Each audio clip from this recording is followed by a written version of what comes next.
వరంగల్ నగరంలో నిన్న రాత్రి నుంచి కురుస్తున్నటువంటి వర్షాల కారణంగా ఈరోజు తెల్లవారుజామున పలు కాలనీలోకి నీళ్లు చేరినాయి. ప్రస్తుతం మనం మా వరంగల్ ఏరియాలో ఉన్నటువంటి మైసాయి నగర్లో ఉన్నాం. ఇక్కడ బస్తీవాసులందరూ కూడా చాలా రోజులుగా అగర్తల చెరువు కానుకొని ఇక్కడ నివాసం ఉంటున్నటువంటి ఇళ్లలోకి దాదాపుగా 100 ఇళ్లలోకి నీరు చేరినటువంటి పరిస్థితి కనిపిస్తుంది. 140 ఇండ్లు వరద అంటే కాలనీలోకి నీరు చేరినటువంటి నేపథ్యం కనిపిస్తుంది. దీంతో ఉదయం ఇళ్లలోకి నీరు చేరినటువంటి పరిస్థితి గమనించిన తర్వాత అధికారులు వచ్చి వాళ్ళు కొంత అప్రమత్తం చేసే ప్రయత్నం చేశారు. కానీ ఒక్కసారి లోతట్టు ప్రాంతంలో ఉన్నటువంటి సమస్య వాళ్ళకి ఇళ్లలోకి తెల్లవారుజామున సడన్ గా వచ్చినటువంటి వరద కారణంగా ఎలా ఇబ్బంది పడుతున్నారో ఒకసారి చూపించే ప్రయత్నం చేస్తాను. ప్రస్తుతం మనం ఇంటి లోపల కనుక చూసుకోగలిగితే మొత్తం సామాన్ అంతా పూర్తిగా తడిచిపోయింది. సడన్ గా వర్షం పడింది. రాత్రి ఎడతెరిపి లేకుండా కురిసినటువంటి వర్షం కారణంగా ఈ రోజు వరద వస్తుందని అంచనా వేసుకోలేకపోయారు. నిజానికి వర్షం వచ్చిన ప్రతిసారి కూడా కొంత ఇళ్లలోకి నీరు వస్తాయని అంచనాతో ఉంటున్నారు.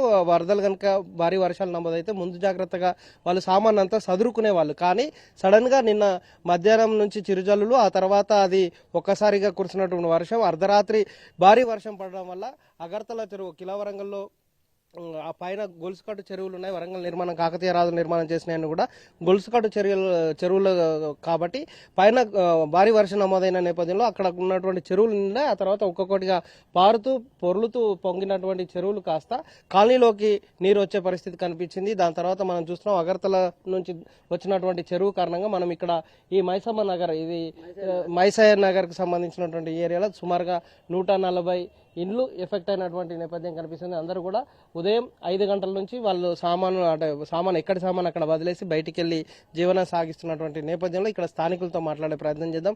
ఇక్కడ ఉన్నటువంటి స్థానిక నేతలు వాళ్ళకి బ్రేక్ఫాస్ట్ ఏర్పాటు చేశారు. మధ్యాహ్నం తర్వాత కార్పొరేషన్ నుంచి లంచ్ వస్తుందని సమాచారం ఉంది. ఎందుకంటే కనీసం పొయ్యి వెలిగించుకోలేని దుస్థితిలో ఇక్కడ ఈ కాలనీ వాసులు ఉన్నారు కాబట్టి కార్పొరేషన్ నుంచి వాళ్ళకి సంబంధించినటువంటి లంచ్కి కావాల్సినటువంటి ఏర్పాట్లు అయితే తీసుకొచ్చారో ఇక్కడ ఉన్నటువంటి స్థానిక నేతలు కూడా కార్పొరేషన్ అధికారుల దృష్టికి తీసుకెళ్లిన నేపథ్యంలో వాళ్ళందరూ కూడా ఇక్కడ ఉన్నటువంటి చిన్నపిల్లలకి, ఇక్కడ ఈ కాలనీలో నివాసం ఉంటున్న వాళ్ళందరూ కూడా వాళ్ళకి కావాల్సిన భోజన వసతి కల్పించేటువంటి ఏర్పాట్లు జరుగుతున్నాయి. ఒక్కసారిగా వచ్చిన వర్షం ఎలా ఇబ్బంది పాలు చేసింది అనేది ఇక్కడ ఉన్నటువంటి స్థానికులతో మాట్లాడే ప్రయత్నం చేద్దాం. ఎట్లా మీ దగ్గరకు ఒక్కసారిగా వర్షం ఎన్ని గంటలకు వచ్చింది? ఇళ్లలోకి నీరు ఎప్పుడు చేరింది? 2 గంటల నుంచి వస్తుంది. 3 గంటలకు అయితే ఇళ్ళకి చేరినాయి. మేము నిద్రలనే ఉన్నాం. లేచి చూసే వరకు ఇల్లంతా నిండి ఉంది. పిల్లలను తీసుకొని బయటకు వచ్చినాం. బయటకు వచ్చి మరి ఇంత నీళ్ళు వచ్చినాయిందని అంత సామాన్ సదరాలంటే టైం లేదు సదరటానికి. అంత బయటకు వచ్చేసినాం. పిల్లలు మేము బయటకు, 3 పిల్లలు, నేను, మా ఆయన బయటకు వచ్చినాం. ఆయనకు నడువు వస్తలేదు. వచ్చినాం, బాగా ఇబ్బంది పడ్డాం. అసలు కట్టుకుందామన్న బట్టలు సుతలేవు, అన్ని తడిచిపోయినాయి. ఇప్పుడు ఇట్లానే ఉంటాయి మీకు?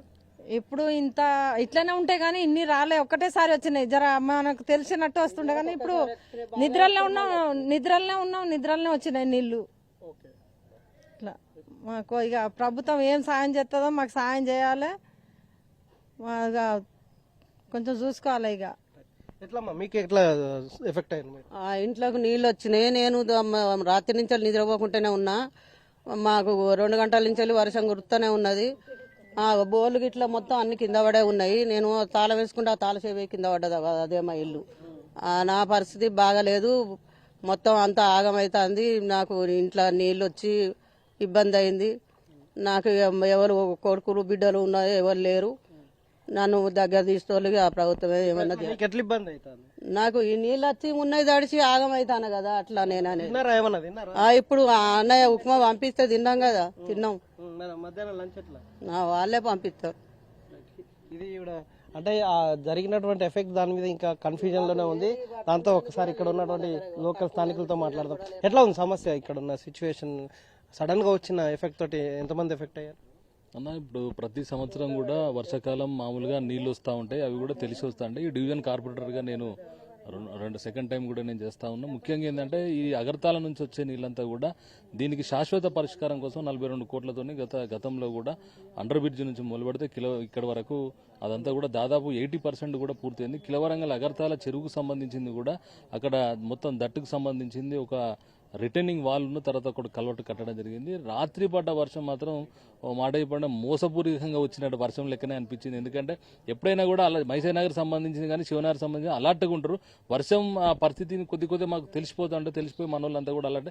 కానీ నిన్న పడ్డ వర్షం మాత్రం రాత్రికి రాత్రే మొత్తం ఇళ్ళకి నీళ్ళు వచ్చే వరకు మొత్తం అందరికి కూడా బట్టలు తడిసిపోయి బియ్యం తడిసిపోయి తర్వాత వాళ్ళ ఇంట్లో చిన్న టీవీలు అవన్నీ కూడా చాలా వరకు ఇబ్బంది జరిగింది. గౌరవ ఎమ్మెల్సీ గారు మాజీ ఎమ్మెల్సీ కొండమూలి సార్ కూడా పొద్దున రావడం జరిగింది. వాళ్ళకి భరోసా కూడా ఇవ్వడం జరిగింది. ఈ రోజు పొద్దున కూడా వాళ్ళకు పునరావాసానికి సంబంధించింది ఇక్కడ శివనగర్లో గవర్నమెంట్ స్కూల్లో తర్వాత ఇక్కడ ఏసిరెడ్డి నగర్లో కమ్యూనిటాల్లో కూడా ఏర్పాటు చేయడం జరిగింది. వాళ్ళకి పొద్దున టిఫిన్ కూడా మేము మా సొంత డబ్బులతో మేము ఏర్పాటు చేయడం జరిగింది. రేపు మధ్యాహ్నం 12:30 కూడా కార్పొరేషన్ వాళ్ళు ఫుడ్ తీసుకొస్తున్నారు. ఇదంతా కూడా జాగ్రత్తగా చూస్తాను. అంటే ఇప్పుడు ఇక్కడ ఎన్ని ఇళ్లకు నీరు చేరింది? ఎంత 140 కుటుంబాలకు సంబంధించి దాదాపు 100 కుటుంబాల వరకు వాటర్ వచ్చింది. చాలా ఇబ్బంది. ప్రభుత్వం ప్రతిసారి కూడా ఆదుకునే పరిస్థితులలో కొద్దిగా ఇబ్బంది పెడతాను. ఇది ఏది ఏమైనా కూడా ప్రతి కుటుంబానికి కూడా ఆర్థికంగా సాయం చేయకపోతే మాత్రం వాళ్ళ ఒక కుటుంబం 50,000 నుంచి ₹1,00,000 నష్టపోయిన పరిస్థితి మాత్రం ఉన్నది. ప్రభుత్వాన్ని మేము రిక్వెస్ట్ చేస్తాను, ఖచ్చితంగా ఈ పేదవాళ్ళని ఆదుకోవాలని చెప్పేసి మేము మా వైపు నుంచి మేము రిక్వెస్ట్ చేస్తాము. ఎట్లా నష్టం జరిగింది భయ్ మీకు? అంటే నష్టం ఎట్లా జరిగింది? అనుకోకుండా వచ్చిన వర్షానికి నష్టం జరిగిందండి. అంతకుముందంటే మేము అప్రమత్తం అయ్యేది, 2-3 రోజులలో తెలిసిపోయేది. కొంతమంది సేఫ్టీగా బయట ఉండేవాళ్ళం. కానీ అర్ధరాత్రి వచ్చేసరికి ఎటు పోలేని పరిస్థితి అయిపోయింది. అది కూడా భారీ వర్షం. ఇక ఉదయం వాళ్ళు కార్పొరేటర్ వాళ్ళు కొండమల్లి వాళ్ళు మాకు అన్ని సహాయం చేశారు. పరిస్థితి అంటే అంచనా వేయడానికి వీలు లేకుండా రాత్రి ఒక్కసారిగా కురిసినటువంటి వర్షం, ఆ తర్వాత ఏకదాటిగా కురిసిన వర్షం కారణంగా మొత్తం అగర్తల నిండిపోయింది. అక్కడ నుంచి వరుసగా నీరు చేరడం, ఇక్కడ నుంచి ఈ మైసయ్య నగర్కి రావడం, దీంతో శివనగర్కి వెళ్ళిపోవడం, అట్లా వరుసగా గొలుసుకట్టు చెరువులు కాబట్టి వీటికి అనుసంధానంగా ఉన్నటువంటి కాలనీలో ఎఫెక్ట్ అయినటువంటి నేపథ్యం కనిపిస్తుంది. ఈ ఒక్క కాలనీలో మనం చూస్తే కనీసం అంటే వెళ్ళడానికి చాలా ఇబ్బందికరంగా ఉంది. మనం కూడా మూవ్ కాలేని సిచ్యువేషన్లో ఉంది. ఒకసారి మొత్తం వ్యూ అంతా చూపించే ప్రయత్నం చేద్దాం అనుకున్నాం, కానీ అటు వెళ్ళడానికి ఆస్కారం లేదు. ఎందుకంటే చిన్న మోరీలు ఉన్నాయి, తర్వాత ఫ్లో కూడా ఎక్కువ ఉన్న నేపథ్యంలో కొంత సమస్య తలెత్తుతుంది. కాబట్టి అక్కడ ఎవరూ లేరు, వాళ్ళందరినీ కూడా బయటికి తీసుకొచ్చాం. ట్రాక్టర్ల ద్వారా పునరావాస కేంద్రానికి తరలించిన నేపథ్యం ఉంది. కాబట్టి మొత్తం 100 ఇళ్లలోకి నీరు చేరింది. ఇలా వరంగల్ నగరంలో సుమారు 15 కాలనీలకు సంబంధించినటువంటి కాలనీల్లో నీరు చేరినటువంటి పరిస్థితి అయితే కనిపిస్తుంది. ఒక్కసారిగా కురిసినటువంటి వర్షం, ఎడతెరిపి లేకుండా కురిసిన వర్షం కారణంగా ఈ వరదని అంచనా వేయలేకపోయారు కార్పొరేషన్ అధికారులు కానీ, లేకపోతే ఇక్కడ ఉన్నటువంటి స్థానికులు కానీ ఎవరు కూడా అంచనా వేయకపోవడం వల్ల ఇళ్లలోకి నీరు చేరి తీవ్రమైన నష్టాన్ని వాళ్ళు చవి చూడాల్సినటువంటి పరిస్థితి వచ్చాయి. తిండి గింజలతో సహా కట్టుబట్టలకి అన్ని కూడా తడిచిపోయాయి. ఇది రికవరీ కావాలంటే కనీసం 3-4 రోజులు పడుతుంది. కాబట్టి ఆ 3-4 రోజుల పాటు వీళ్ళందరినీ పునరావాస కేంద్రాలు తరలించేలాగా జీడబ్ల్యూఎంసీ అధికారులు చర్యలైతే చేపట్టడం జరిగింది. ఇప్పటికీ కిలవరంగల్లో ఉన్నటువంటి స్కూల్తో పాటు అలాగే కరీమాబాద్లో ఉన్నటువంటి ప్రభుత్వ స్కూల్లోకి పునరావాస కేంద్రాన్ని ఏర్పాటు చేసి వాళ్ళని తరలించే ప్రయత్నం చేస్తున్నారు. ఎవరైతే అక్కడికి మా సామాన్ అంతా కొట్టుకుపోయే పరిస్థితి ఉంది అని చెప్పే వాళ్ళకి మాత్రం ఇక్కడికే తీసుకొచ్చి భోజన వసతి కల్పించేలాగా కార్పొరేషన్ అధికారులు ఏర్పాటు చేస్తున్నారు. తాత్కాలిక వసతులు కల్పించడంలో దృష్టి సారిస్తున్నటువంటి అధికార యంత్రాంగం లోతట్టు ప్రాంతాలకు శాశ్వత పరిష్కారం మాత్రం చూపించలేకపోతున్నారు. దీంతో తీవ్రంగా నష్టం జరుగుతుందని చెప్తున్నారు. బడ్జెట్లో మాత్రం ఈ లోతట్టు ప్రాంత వాసులకు కావాల్సినటువంటి నీళ్లు రాకుండా వీటికి ఇటువైపు అండర్ డ్రైనేజీ వ్యవస్థను పునరుద్ధరిస్తాం, వాటిని అండర్ డ్రైనేజీ వ్యవస్థను తీసుకొస్తామని చెప్తున్నారు. ప్రతి కార్పొరేషన్ ఎన్నికల సమయంలో దాని ప్రధాన అంశంగా తెర మీదకి తీసుకొస్తున్నారు. కానీ ఇంప్లిమెంట్ చేయడంలో మాత్రం ఎవరు చేయకపోవడం వల్ల లోతట్టు ప్రాంత వాసులకు వరంగల్ నగరంలో ఇక్కట్లు తప్పడం లేదు. చిన్నపాటి వర్షం వచ్చినా చాలు లోతట్టు ప్రాంత వాసులు పూర్తిగా జలంలో జీవనం సాగించాల్సినటువంటి దుస్థితి వరంగల్ నగరంలో ఇప్పటికీ కొనసాగుతుంది. కెమెరామెన్ వాజిద్ తరుణ్ కుమార్, ఎన్టీవీ వరంగల్.